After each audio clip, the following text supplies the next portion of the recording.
নমস্কার, শুভ সন্ধ্যা। র্যাপিড টাইমসে আপনাদের সকলকে স্বাগত। সারাদিনের সমস্ত খবর নিয়ে আমি দিয়া। আগামীকাল মাঘী পূর্ণিমা, প্রয়াগরাজে মহাকুম্ভে পূর্ণ স্নান করবেন লক্ষ লক্ষ ভক্ত, বাড়ছে ভিড়। বুধবার বিধানসভায় পেশ করা হবে রাজ্য বাজেট। 26-এর ভোটের আগে বাজেটে নজর রাজ্যবাসীর। কোচবিহার বামনহাট স্টেশনে প্যাসেঞ্জার ট্রেনের পেছনে ধাক্কা ইঞ্জিনের, ঘটনায় আহত হলেন বেশ কয়েকজন যাত্রী।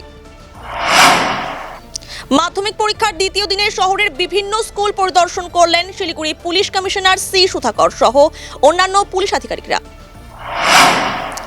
আজ মাধ্যমিক পরীক্ষার দ্বিতীয় দিনে হায়দারপাড়া বুদ্ধ ভারতীয় উচ্চ বিদ্যালয় পরীক্ষার্থীদের হাতে জলের বোতল, কলম তুলে দিয়ে শুভেচ্ছা জানালো ভক্তিনগর থানার পুলিশ।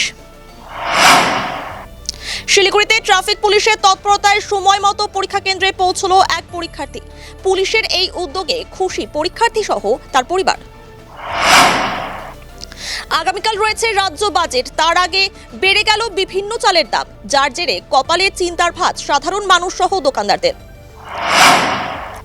গাড়ি না পাওয়ায় সমস্যা, বাগডোগরা ট্রাফিক গার্ডের এএসআই বালা ঘোষের তৎপরতায় সময় মতো পরীক্ষা কেন্দ্রে পৌঁছলো এক মাধ্যমিক পরীক্ষার্থী। Yes to football, no to drugs, এই বার্তা দিয়ে নেশামুক্ত সমাজ করতে নকআউট ফুটবল প্রতিযোগিতার আয়োজন করল নকশালবাড়ি রথখোলা ফুটবল একাডেমি। খড়িবাড়ির বাতাসি সংলগ্ন এলাকায় পাচারের আগে 29টি মহিষ উদ্ধার, একজনকে গ্রেফতার করল খড়িবাড়ি থানার পুলিশ। খড়িবাড়ির ইন্দো নেপাল সীমান্তে কাদুমণি জোদ এলাকায় নেশার সামগ্রী সহ গ্রেফতার এক যুবক, ধৃতকে আজ শিলিগুড়ি মহকুমা আদালতে তোলা হয়।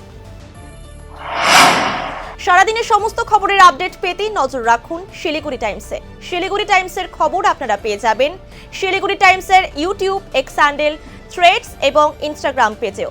সঙ্গে থাকুন, দেখতে থাকুন শিলিগুড়ি টাইমস।